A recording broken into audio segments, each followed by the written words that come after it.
Hey everyone, welcome to the Rouge Reader, a video series dedicated to reviewing and recommending the very best in Canadian football-inspired literature. On today's episode, we'll be reviewing a book that takes a look at a period of exceptional growth for the game. It was spurred on by the playing personalities of such greats as Jackie Parker, Normie Kwong, Angela Mosca, and Russ Jackson. So, if you're looking to learn a little bit of history on your favorite team, and maybe aid others along the way, this could be the book for you. Please join me as we take a look at 1997's Legends of Autumn, the glory years of Canadian football.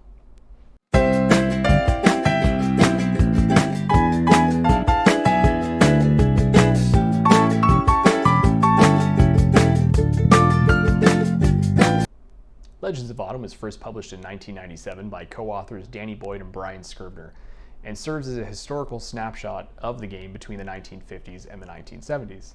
The book is broken down into 9 chapters, with each chapter covering the history of one of the 9 teams that would eventually go on to form the Canadian Football League. I had originally purchased this book in the 2006-2007 timeframe from a secondhand shop in Halifax, Nova Scotia. However, I didn't get around to reading it until 2020. I think the reason that it took me so long to get around to reading this book was just that the time frame it covered seemed so far removed from my current day fandom. Names like Ron Lancaster and Leon McQuay were always just that to me. They were just names on a piece of paper or on a stat sheet. I had never seen them play, so there was no sentimental attachment. There was no real pull for me as a reader to invest my time in Legends of Autumn. However, I'm happy to say that by the end of this book, I was kicking myself for not giving it a chance sooner. One of the more enjoyable chapters for me in this book revolved around the BC Lions.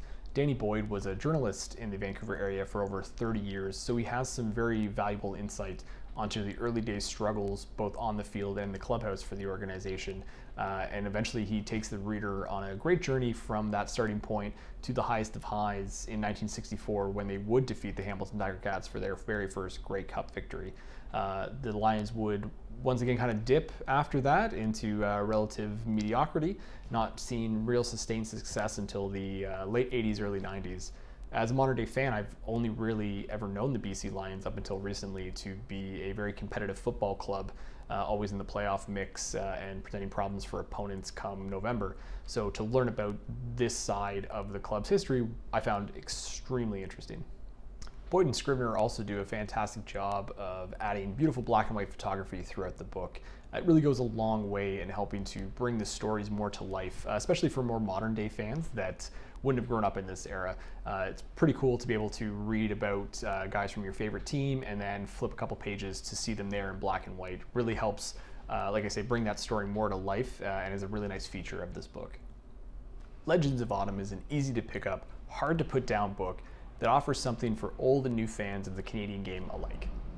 If you can recall the 1969 Grey Cup where Russ Jackson led the Ottawa Rough Riders to victory, and this book serves as a great time capsule of your youth and helps repaint the picture of what many argue is the true glory years of Canadian football. If you're a newer fan who wants to get into the history of their team, there's no better starting point than the quote-unquote snackable size content found in each team's chapter. I feel comfortable giving this my highest rating yet, 5 out of 5 Grey Cups, and I suggest you check it out any way you can. Thank you for joining me on today's episode. Next time, we're going to be taking a look at the early history of Canadian football's richest prize, the Grey Cup. Until then, this has been the Rouge Reader, and I hope to see you again.